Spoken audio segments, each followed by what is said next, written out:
Welcome back to fourth estate. పేద ప్రజల ఆరోగ్య పరిరక్షణకు విప్లవాత్మకమైన నిర్ణయం తీసుకుందని తెలంగాణ ప్రభుత్వం ఈరోజు ప్రకటించడం మనం చూస్తూ ఉన్నాం. దీనిపై చర్చ కొనసాగుతుంది, పెద్దలు మాట్లాడుతున్నారు. డీకే అరుణ గారి దగ్గరికి వెళ్దాం, ఏమంటారో చూద్దాం.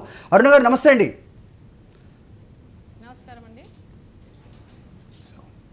నమస్కారం అరుణ గారు, చెప్పండి. పద్మారావు గారు ప్రకటించింది చూస్తున్నారు, ఇంకా ఇది ఈ ఎక్సైజ్ పాలసీ ఏదైతుందో ఇది ఇంకా ప్రకటించలేదు, అనౌన్స్ చేయలేదు. దీన్ని అనవసరంగా ప్రతిపక్షాలు రాద్ధాంతం చేస్తున్నాయి అంటున్నారు. ఏం చెప్తారు మీరు? అనౌన్స్ చేస్తున్నా ఏం చేయబోతున్నారు అనేది మీడియాలో లీక్ వచ్చింది కాబట్టి ప్రతిపక్షాలన్నీ గొంతెత్తినాయి. ఈరోజు మంత్రి గారు మాట్లాడుతూ గుడుంబా పైన యుద్ధాన్ని ప్రకటిస్తున్నామన్నారు. అంటే యుద్ధాన్ని ప్రకటించమంటే చీప్ లిక్కర్ ఇంటింటికి అందజేయడమేనా? ఇప్పుడు గుడుంబా మహమ్మారి లాంటిదని చెప్పేసి గుడుంబాన్ని అరికట్టలేక ఇంటింటికి మద్యం తాగిస్తామంటే ఇది ఏ విధమైనటువంటి తెలంగాణ ప్రజలను తాగుబోతులుగా మార్చడానికా? తెలంగాణ ప్రజలు తాగుబోతులు తాగకుండా ఉండలేరు కాబట్టి చీప్ లిక్కర్ ఇంట్రడ్యూస్ చేస్తున్నామని చెప్తున్నారా? నరసింహయ్య గారు, ఇది ఏమాత్రం కూడా కరెక్ట్ కాదండి. ఈరోజు అరుణక ఒక మాట, ఇప్పుడేదో కేసీఆర్ గారు వచ్చి నిండా సంవత్సరం కాకముందే తెలంగాణ ప్రజలను తాగుబడి చేస్తున్నారు అనే దానికంటే ముందు ఒకసారి మనం వెనకకు తిరిగి ఆలోచించాలా. సంపూర్ణ మద్యపానానికి ఉద్యమం మీరు మేము అందరం చేసినాం. వినండి విన్న తర్వాత నేను మాట్లాడండి, లేకపోతే మీరు వెనకటి గురించి కాదు, మనం కొత్త తెలంగాణలో ఉన్నాము, బంగారు తెలంగాణలో అంటున్నాము. మన మార్పు చూపించాలి కానీ వెనకటి గురించి మాట్లాడుకోవద్దన్నా. అందుకనే నేను అనేది గుడంబా వల్ల దుర్మార్గమైనటువంటి తండలలో కానీ గ్రామాలలో కానీ ఎంత అరడజన్ కంటే తక్కువ వస్తలేరు ఏ ఊళ్ళో కూడా. అందుకే ఇప్పుడు ఇంతకుముందు మూర్తి గారు చెప్తే ఎంతో కొంత ఇవ్వట్టు అనిపించవచ్చు మీకు, కానీ వాస్తవం అది. ఒకసారి మీ తండలు కానీ నా దగ్గర నాగార్జున సాగర్ తండలో పోదాం రండి, గ్రామాల పోదాం రండి. వాళ్ళు ఏమంటున్నారు? ఆ సారన్న బాగుండయ్యా, ఇది దుర్మార్గమైనటువంటి మహమ్మారి అని చెప్పేసి అంటున్నారు. అరికట్టలేమన్నా? ఈ చిన్న రాష్ట్రంలో అరికట్టలేమా? మనము అరికట్టే ప్రయత్నం చేయలేమా? అరికట్టే ప్రయత్నం చేయకుండా ఇంటింటికి గ్రామాల్లో ఫ్రూటీలు కొనుక్కొని తాగినట్టుగా రేపు మద్యం కొనుక్కొని తాగాల. అరికట్టినామా సంపూర్ణ మద్యపానాన్ని? దాని తర్వాత సగం మద్యపానాన్ని అరికట్టినామా? బెల్ట్ షాపులు చేసింది, ఊరూర చేసింది మనం కాదా? కాంగ్రెస్ పార్టీ లేదా? ఆ పాపానికి మనకేం సంబంధం లేదా? ప్రజలకు తాగుబోతుంది తాగితేనే ఓటేసే పద్ధతి తయారు చేసింది కేసీఆర్. నిన్నొచ్చిన కేసీఆర్ కాదు కదా, అంతకుముందు కాంగ్రెసే కదా తాగుబోతులు చేసింది. మనం అట్టంటే ఎట్లా ఇంటింటికి పెడుతున్నారు, ఇంటింటికి తాగమంటున్నారు అంటే తప్పు కదా అది.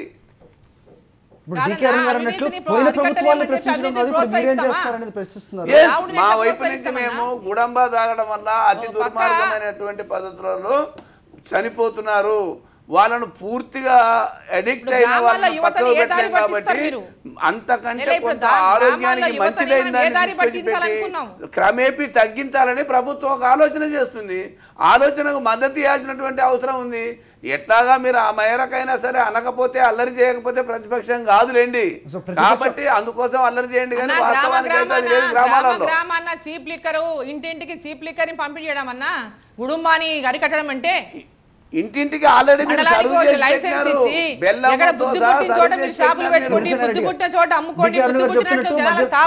కుటుంబాన్ని నిషేధించడం అనేది సాధ్యం కాని విషయం అండి. అంటే కొత్తగా ఏర్పడిన ఈ 10 జిల్లాల రాష్ట్రంలో నిషేధించడం అంటే ఇప్పుడు అమల్లో ఉందా? గుడంబా అనేది నేను అనేది గుడంబా కానీ లేకపోతే మత్తు పదార్థాలు కానీ లేకపోతే ఈరోజు కళ్ళులో కలిపేటువంటి కెమికల్స్ కానీ ఇవన్నీ కూడా అనఫీషియల్గా జరిగేటువంటివి. అనఫీషియల్గా జరుగుతున్నాయి, దొంగతనంగా జరుగుతున్నాయి అంటే దాన్ని ప్రభుత్వం అరికట్టాలి. ప్రభుత్వం అరికట్టలేదు కాబట్టి నేను దాన్ని రెగ్యులరైజ్ చేస్తాననేటువంటి పద్ధతి గవర్నమెంట్ తీసుకుంటే ఎట్లవుతుంది? ఈరోజు పేకాట నేను మూసేసిన అన్నాడు, పేకాట మూసేసినానంటే అవి ఇంకో దగ్గర ఇంకో రిసార్ట్స్లలోనూ అక్కడనో ఎక్కడో నడుస్తున్నాయి. మరి నేను అనేది అరికట్టడం కొరకు ఈరోజు ఒక డ్రగ్స్ ఉన్నాయి, డ్రగ్స్ని అరికడుతున్నావా? రోజు పేపర్లో వస్తున్నాయి, డ్రగ్స్ తిన్నటువంటి వాళ్ళని పట్టుకుంటున్నాం కాబట్టి మన చేత కావట్లేదు కాబట్టి వాటిని కూడా రిలీజ్ చేస్తాం.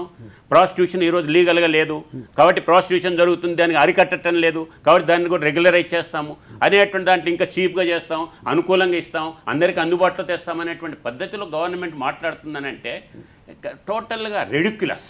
అంటే మద్యాన్ని కంప్లీట్ గా దూరం చేయడానికి అంచెలంచెలుగా దీన్ని తీసుకున్న నిర్ణయం ఇది ఫస్ట్ స్టెప్ అని ప్రభుత్వం చెప్తుంది. నేను అనేది అంచెలంచెలుగా అంటే నీవు దాన్ని డైల్యూట్ చేసేది ఉంటే నువ్వు చెప్పు, డైల్యూట్ చేస్తున్నానని చెప్పు.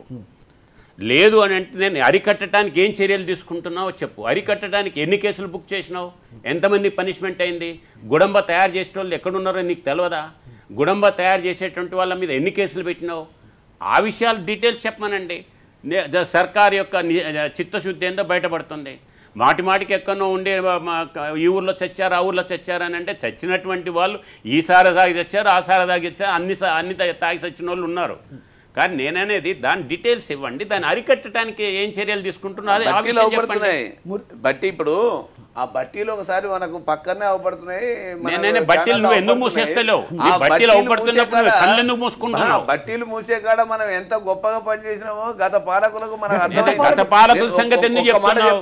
గత పాలకులు సమస్య ఉందనే నిన్ను తీసుకొచ్చినారు. బంగారు తెలంగాణ ఎన్ని అంటే దాదాపు ఇంకా 290 శాతం ఓపెనే కాల బిడ్డర్స్ లాగా.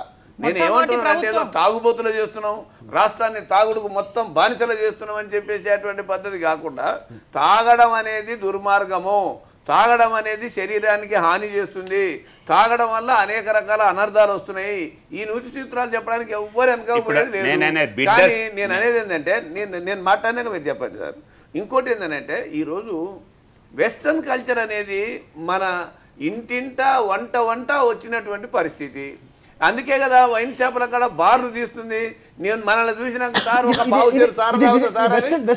వెస్టర్న్ కంట్రీస్ లో ఎక్కడ ఇది లేదు సార్. వైన్ షాపుల దగ్గర బయట నుంచో తాగడం అనేది నిషిద్ధం, అది ఎక్కడ జరగదు. మన దగ్గర మాత్రమే, మన 2 తెలుగు రాష్ట్రాల్లో, పక్క రాష్ట్రాల్లో చూస్తే అక్కడ కూడా ఉందని చెప్పొచ్చు. కానీ విదేశీ ఇది కాదనే చెప్పాలి. మూర్తి గారు, ఆదాయాన్ని తగ్గించుకొని పన్నులకి రాయితీ ఇచ్చి మరి అమ్మటం వల్ల 1,00,000 కేసులు అమ్ముడుపోయేది నెలకి ఇప్పుడు 2 లక్షల కేసు వరకు వెళ్తుందన్న ఈ ప్రక్రియలో ఆదాయం ఎవరికి వస్తుంది, ఎవరు లాభపడతారు, ఎవరు నష్టపోతారు? ఈవెన్చువల్గా ఆదాయం ప్రభుత్వానికి వస్తుంది, నష్టపోయేది ప్రజలే సార్.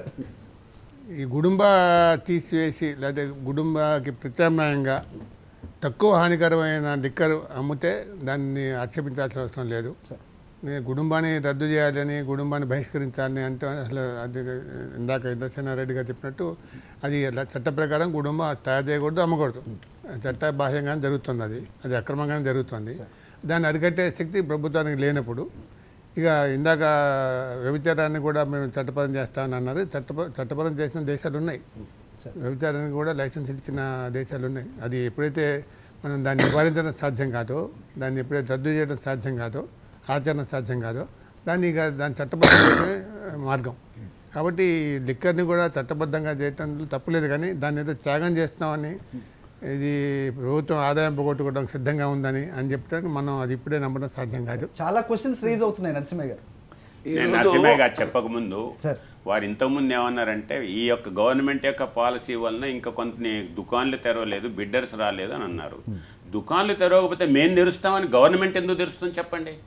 ఒకవేళ దాన్ని తగ్గించాలి అనేటువంటిదే నీకు ఉంటే మళ్ళీ కొత్తగా నేనే తెరుస్తాను, నేనే మా స్టాఫ్ని పెట్టి అమ్మిస్తానని చెప్పి శంషాబాద్లో నేను ఇంటర్నేషనల్ స్థాయిలో దుకాణం పెట్టినామని చెప్పి పేపర్లో ఇచ్చుకున్నారు. కాబట్టి మీరేంటిది ఎక్కువ సారా తాగండి అని చెప్పి ఎక్కువ ఆల్కహాల్ తాగండి అని చెప్పదలుచుకున్నారా? లేకపోతే గుడంబాన్ని అరికట్టడానికి మీరు స్పెసిఫిక్గా ఏమైనా నిర్ణయాలు తీసుకుని ఏమైనా కేసులు పెట్టారా చెప్పండి. ఇప్పుడు మామూలు లిక్కర్ వ్యాపారాన్ని ప్రభుత్వాలు చేస్తున్న రాష్ట్రాలు ఉన్నాయి. ఢిల్లీలో, తమిళనాడులో, ఆంధ్రప్రదేశ్ ప్రభుత్వం దాన్ని అడాప్ట్ చేసుకోబోతుంది. కేరళ, ఆంధ్రప్రదేశ్లో అయితే మామూలుగా డిపార్ట్మెంటల్ స్టోర్స్లో కూడా లిక్కర్ అమ్ముతామని చెబుతున్నారు. లిక్కర్ ప్రభుత్వం అమ్మటం కొత్త కాదు దేశంలో. ఇంకోటి ఢిల్లీ అయితే మూర్తి గారు పూర్తిగా ఢిల్లీ అయితే పూర్తిగా ప్రభుత్వమే అమ్ముతుంది, టైమింగ్స్ పెట్టించేసి. ప్రభుత్వం అమ్మడం వల్ల బయట వాడేవాడో ఇంకో షాపు వాడు ప్రభుత్వ ఆదాయానికి గండి కొడుతున్నప్పుడు దాన్ని ప్రభుత్వం దాని పని అది చేసుకోవాలి. ప్రభుత్వం పని కూడా చేస్తుంటే దాని పని అది చేస్తుంటే కూడా లేదు మీరు ఎందుకు ఈ ఆదాయం సంపాదించుకుంటున్నారు, ఎందుకు మనకు రెవెన్యూలు రావాలా అనేది కాకుండా నా ఆలోచన ఏమిటంటే ఈరోజు మనం గుడంబా మీద పూర్తి హానికరము, ఆ గుడుంబా వల్ల చచ్చిపోతున్నారు. దానికంటే ప్రాణానికి హాని లేనటువంటిది తయారు చేస్తుంది 10 రూపాయలు పెట్టి ఒక చచ్చిపోతున్నాడు. అరుణ గారు, డికే అరుణ గారు, అంటే స్లో పాయిజన్ అంటే ఇన్స్టెంట్ పాయిజన్ కంటే స్లో పాయిజన్ కొద్దిగా మేలే కదా అంటున్నారండి. ఇక్కడ ఏ విధంగా వ్యతిరేకిస్తారు మీరు? అంటే ఎట్లాగైనా చంపుతాము అని అంటున్నారు అంతే. ఇట్లయినా చావాల్సిందే, అట్లయినా చావాల్సిందే అంటున్నారు. కొంచెం ముందుగా చావా లేటుగా చేస్తారు అంటున్నారు. ఇప్పుడు ఒకటండి, ముఖ్యంగా ఇటువంటి ఒక ఇంపార్టెంట్ డిసిషన్స్ తీసుకోవాలనుకున్నప్పుడు ప్రభుత్వం, ముఖ్యమంత్రి గారు పదే పదే గతంలో అనేక సార్లు చెప్పారు, ఈ తెలంగాణ రాష్ట్రంలో ఏ కొత్త నిర్ణయాలు తీసుకున్నా, ఎటువంటి రాష్ట్రానికి మేలు జరిగే కార్యక్రమాలు తీసుకున్నా, ఎటువంటి ప్రముఖమైనటువంటి నిర్ణయాలు తీసుకున్నా అఖిలపక్షాన్ని ఒకటి ఏర్పాటు చేసి అందరితో చర్చించి తీసుకుంటామన్నారు. మరి ఇటువంటి ప్రాధాన్యత సంతరించుకున్నటువంటి అంశాల్లో ఎందుకు ఒక అఖిలపక్షాన్ని పిలిచి దీనివల్ల ఏం చేద్దాం, ఈ కుటుంబాన్ని అరికట్టలేకపోతున్నాం, దీనివల్ల ఇగో ఈ విధంగా జరుగుతుంది, మనం ఏ విధంగా ముందుకు పోదాం ఎందుకు అడగలేదు అందరినీ? ఎందుకు అందరినీ ఇన్వాల్వ్ చేసి ఒక మంచి నిర్ణయాన్ని తీసుకొని ఇంకా ముందుకు రాలేదు? తమ కార్యకర్తలకు ఇది కేవలం ఒక్క నిమిషం మాట్లాడండి.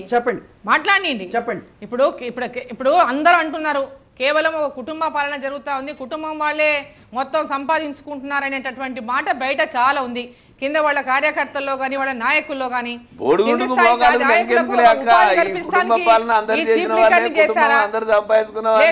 మండలాల్లో అందరికీ ఉపాధి కల్పించడం కోసం ఈ పాలసీని తీసుకొస్తున్నారా? మండలాల్లో ఈ రోజు మండలానికో లైసెన్స్ అని వాళ్ళ కార్యకర్తల కోసమా? ఇది ఎవరి కోసం? ప్రజల ప్రాణాలు తీయడానికా, వాళ్ళ కార్యకర్తల కోసమా? ప్రజల కోసమా, కార్యకర్తల కోసమా అని డికే అరుణ గారు చర్చ కొనసాగుతుంది. చిన్న బ్రేక్ తీసుకుందాం sir. Let's go for another short break. తిరిగి వస్తాం.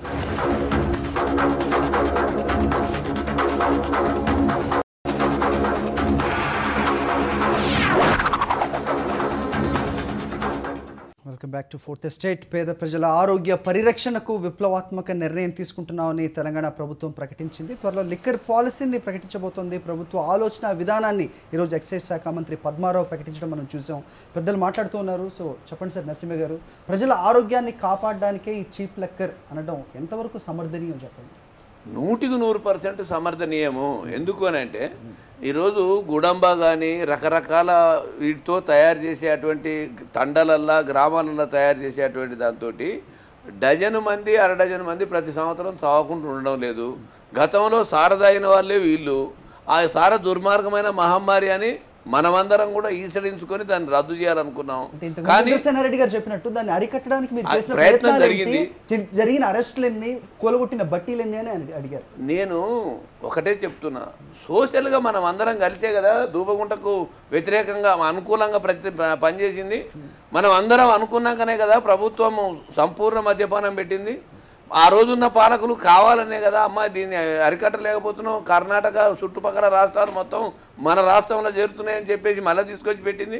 ఈరోజు గ్రామాలలో ఉన్నటువంటి మహమ్మారిని నాశనం చేయడం కోసం ఇది చేసి దానికంటే ప్రాణానికి నష్టం లేనటువంటి పద్ధతులలో ఇప్పుడు దీన్ని టెక్నికల్ లేబుల్తో ఉంటుంది వాడడం, వాడిని ఇష్టం వచ్చినట్టు కలిపి మంది తాగేవాడు అడిక్ట్ అయిన వాడిని చంపేస్తున్నాడు. ఏదో పద్ధతులలో తగ్గించడం కోసం ప్రభుత్వం ప్రయత్నం చేస్తుంది. సంపూర్ణ మద్యపానం నుంచి సగం వచ్చేసి సగం నుంచి సారం తీసేసినా కానీ ఇప్పుడు ఈ రకమైన ఏర్లై పారుతున్నటువంటి బెల్లము, ఏర్లై పారుతున్నటువంటి గుడంబ, వీటన్నిటి నుంచి రక్షణ పొందాలా. కానీ ముందు వాళ్ళకు ఏదో రకమైనటువంటి పద్ధతులలో చేపించేసి తగ్గియకపోతే అయ్యే పనిగా లేదు. సో ఇది ఇంత చీప్గా మీరు అందిస్తూ మీరు చెప్తున్న మాటకే తర్వాత మద్యపానం అనేది చాలా హానికరం అనేది మీరు విస్తృతంగా ప్రచారం చేస్తారు అంటున్నారు. ఇక్కడ 2 విరుద్ధమైన ప్రకటనలు మీకు కనిపించట్లేదా?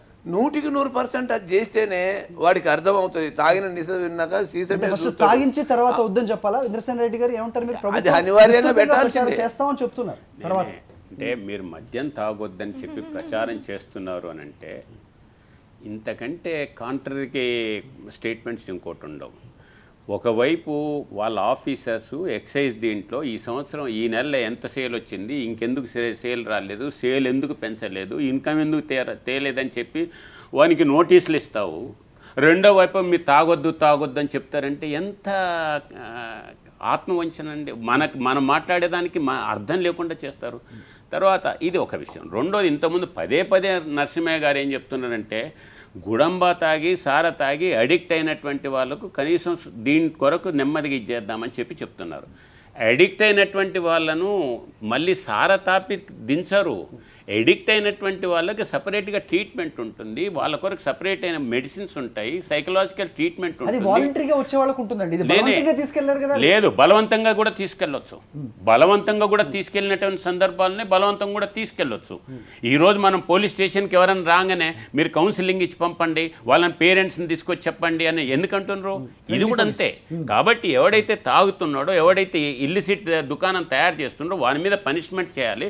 ఎవడైతే అడిక్ట్ అయినాడో, అడిక్ట్ అయినటువంటి వాళ్ళకి డి అడిక్ట్ సెంటర్స్ ఉన్నాయి. సాధ్యమేనా సార్ మూర్తి గారు? అంటే ప్రతిపక్షంగా వాళ్ళు మాట్లాడుతున్నది ఇది సాధ్యమేనంటారా? తీసుకొచ్చి ముందు ప్రయత్నం చేశారు, ఆయన ప్రయత్నమే చేయలేదనుకున్నాడు, ప్రయత్నమే చేయలేదన్నాడు. నేను ఒక మాట చెప్తామా, ఇంద్రారెడ్డి గారు చెప్పినట్టుగా ఈ రాష్ట్ర ప్రభుత్వాలు ఏం ప్రయత్నమే చేయలేదని చెప్పుకోవడం మాత్రం సరి అయింది కాదు. ఉన్న డిపార్ట్మెంటు అందుకోసమే ఉంది, ఆ డిపార్ట్మెంట్ ఆ పని చేస్తుంది. ఈరోజు కేసీఆర్ గారు వచ్చినాక బురద జల్లాలనుకున్నది 3వ రోజు నుంచే స్టార్ట్ చేసినారు కదా ఈ ఫ్లెక్సీలు కాల్చే కార్యక్రమం. అందుకని మనం తిట్టాలి కాబట్టి ఏదో ఒక వంక తీసుకుందామని చెప్పేసి ఆలోచన ఉన్నదానికి 15 నెలలు అయిపోయింది. ఏ రకంగా చేస్తే మంచిదో చెప్పండి, మీ సూచన మీద యుద్ధం చేసేదానికి చెప్పండి. నేను అరుణగా చెప్పక ముందు ఒక మాట చెప్తాను. మీరు నిజంగానే చిత్తశుద్ధి ఉన్నట్లయితే ఆల్ పార్టీ మీటింగ్ పెట్టండి, గుడంబాతో చస్తున్నారు ఏం చేద్దామని చెప్పి అడగండి, ఏం సజెషన్స్ వస్తాయో చూడండి. పాలసీలు ఇంట్రడ్యూస్ చేస్తున్నప్పుడు ఎన్ని ప్రభుత్వాలు అఖిల పక్షాలు పెడుతున్నాయి? ఏది ఖచ్చితంగా చాలా విషయాలలో అఖిల పక్షాలు ప్రైమ్ మినిస్టర్ గారు ఎప్పుడు అన్ని అఖిల పక్షాలు ప్రైమ్ మినిస్టర్ కూడా మాట్లాడేక్కడ మాట్లాడుతున్నారు. చెప్పండి మేడం. ఇప్పుడు ఇంతమందికి అసమ్మతిగా ఉన్నటువంటి పాలసీని తీసుకొస్తున్నప్పుడు అందరితో అఖిలపక్షం నిర్వహించడంలో తప్పే ఉంది? తప్పు కాదమ్మా, అఖిల పక్షాన్ని నిర్వహించడం తప్పు అసలే కాదు.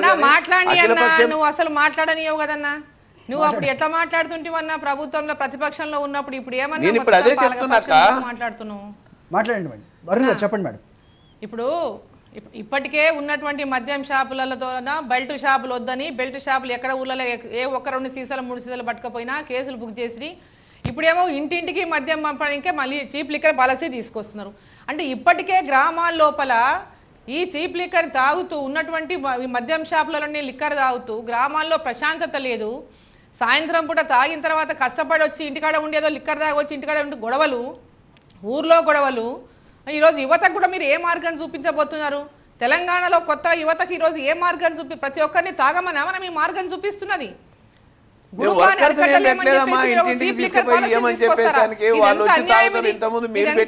షాపులే ఉంటాయి, మేమేదో ఇంటింటికి తీసుకుపోయి పాల ప్యాకెట్ లాగా అమ్ముకునేది ఏం లేదు. వాడంతా వాడే వస్తాడు. నీ కాన్స్టిట్యూన్సీలో మాత్రం బట్టీలు లేవంటావా అక్క? నీ కాన్స్టిట్యూన్సీలో మాత్రం పావు చేరు కాకుండా నిద్రపోయే వాళ్ళు ఎంతమంది ఉంటారు?